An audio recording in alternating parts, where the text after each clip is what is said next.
Welcome to GEE Spotlight, and it's a first for us today. The first time we've had the pleasure and the privilege of welcoming a representative from American Airlines. He's Brian Richardson. His title is Director of Aircraft Interiors, In-Flight Entertainment and In-Flight Connectivity. So not much really, just a few little bits and bobs.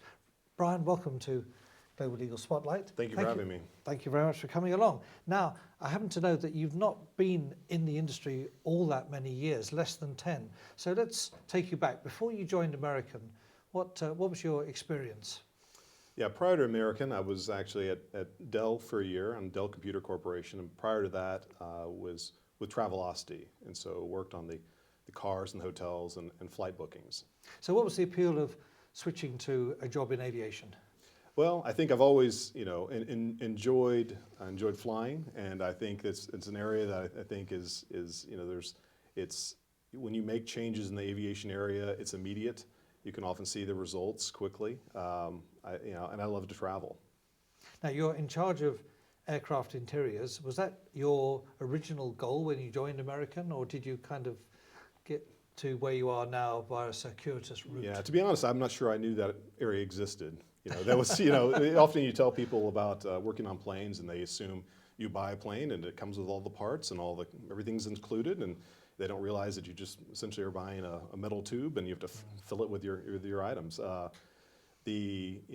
started American, and even when I was at American, I didn't know much about the interior side or the IFE or connectivity side. The focus at that point was more on merchandising or the .com, the A.com product, and others, and just have moved myself around at American into this area. So what comes under your wing now, if you pardon the expression? What do you actually look after on board the aircraft? It's a combination. It's the interior pieces, so it'd be seats as well as the lavs, the galleys, the flooring, the laminates, as well as the IFE pieces, content, and also connectivity. And I'm actually in the marketing organization. There's also a tech ops organization, there's a purchasing or procurement organization, and there's an IT group. And so our focus is more on the customer experience with all these different elements. So what have been the big changes, the big improvements in recent years? You mean for American specifically? I mean, for American, in the last few years, it's been just a total overhaul and refresh of our fleet.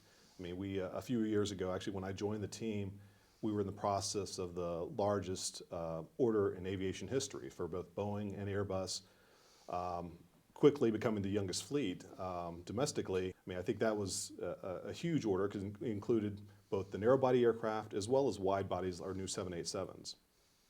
And of course, a complete change in the livery of American Airlines. Yeah. During that time, we also went in and out of bankruptcy, had a merger, changed our branding as well. So yeah, we've been busy.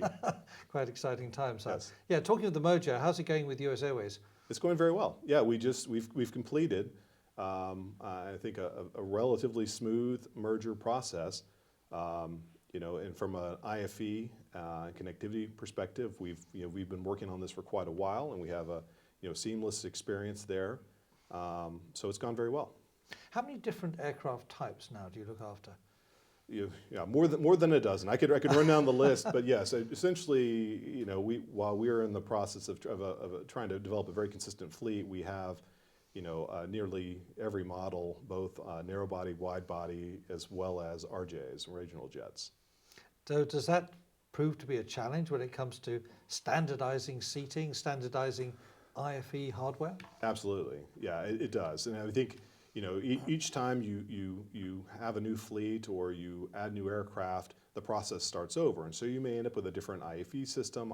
You may end up with a different seat. You have to look at the connectivity options. All those things change over time, and we do our best as a team and department to try to standardize. So in terms of the look across the cabin, as well as the IFE system, we want it to be to look as similar as possible for the customer and have a similar experience. How important is connectivity across the fleet?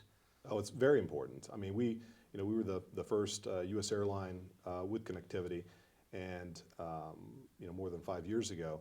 And I think our customers, while we found when we first started, when you have an inconsistent connectivity product, meaning it's on some planes and not on others, it's hard to communicate.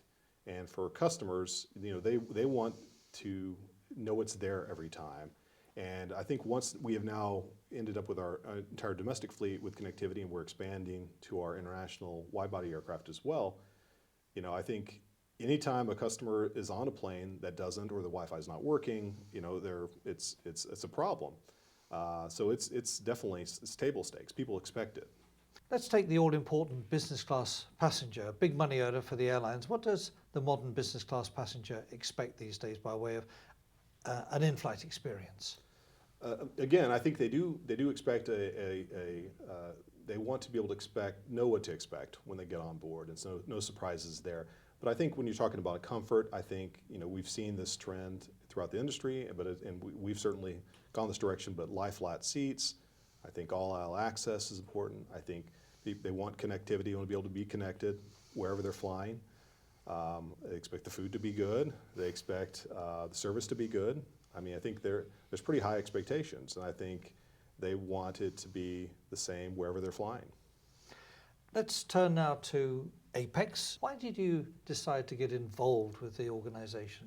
My hope was that I could lend a voice for the larger carriers and in my participation. I think our needs are a little bit different than others, and I know from my interaction with other large airlines, I think I have some idea of what folks are looking for and hoping to get out of the organization. I mean, I think the standardization, they expect Apex to step in and help out in some different situations. I think I've really enjoyed working in this area. It's a tight industry overall, and from suppliers and airlines, I think I'm happy I've been able to have this opportunity to serve. 2015 was a very exciting year for Apex. The Portland conference, as far as I'm concerned anyway, was a huge success. We're now looking forward to the Singapore conference. First time we've been overseas as an organization for the main conference for many years. What does 2016 hold for you, Brian?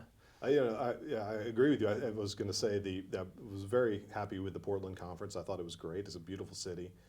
Excited about Singapore as well. I think we're going to continue to grow and improve. I think the addition of Joe Leader has been huge. It's one thing for everyone to work on this in their spare time and try to contribute when they can. It's nice to have someone who's fully focused and able to really drive things forward. And I think that he's been able to do that to this point. And is constantly emailing us with new updates and things he's working on. And I'm trying to take a breath to participate as much as I can. But yeah, I think this next year is very exciting. I think we have the Apex app as well. I think these conferences coming up are going to be fantastic, and I think the organization will continue to grow.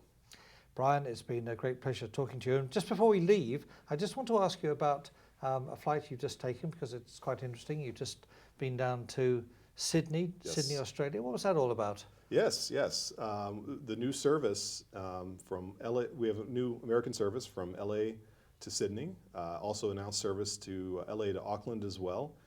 We're there showcasing our 777-300, and so it was an opportunity for the folks at Qantas as well as media and travel agents to be able to see the plane, top to bottom, and take her through its paces. And I think it was a great opportunity.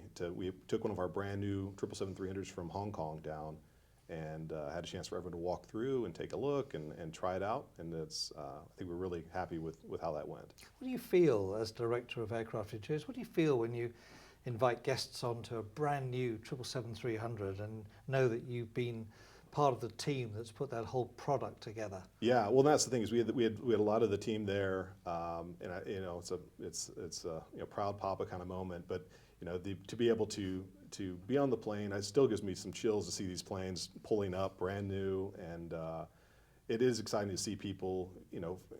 For an airline that's been around for quite a while, we had a fleet that had not been refreshed in quite a while. Just have these new planes that I think are beautiful, and have the seats are great, and the IFE is fantastic, and the connectivity and all those features, and live TV and other items on there. It's really, I think, eye-opening for a lot of folks, and it's exciting to see that reaction. Great. Well, I wish you all the best with your new service to Sydney, your new service to Auckland. I'm sure it'll be extremely successful. Yep. Brian, thank you so much for joining us Great. today. It's been a Thank great you. pleasure. Thank you. Thank you.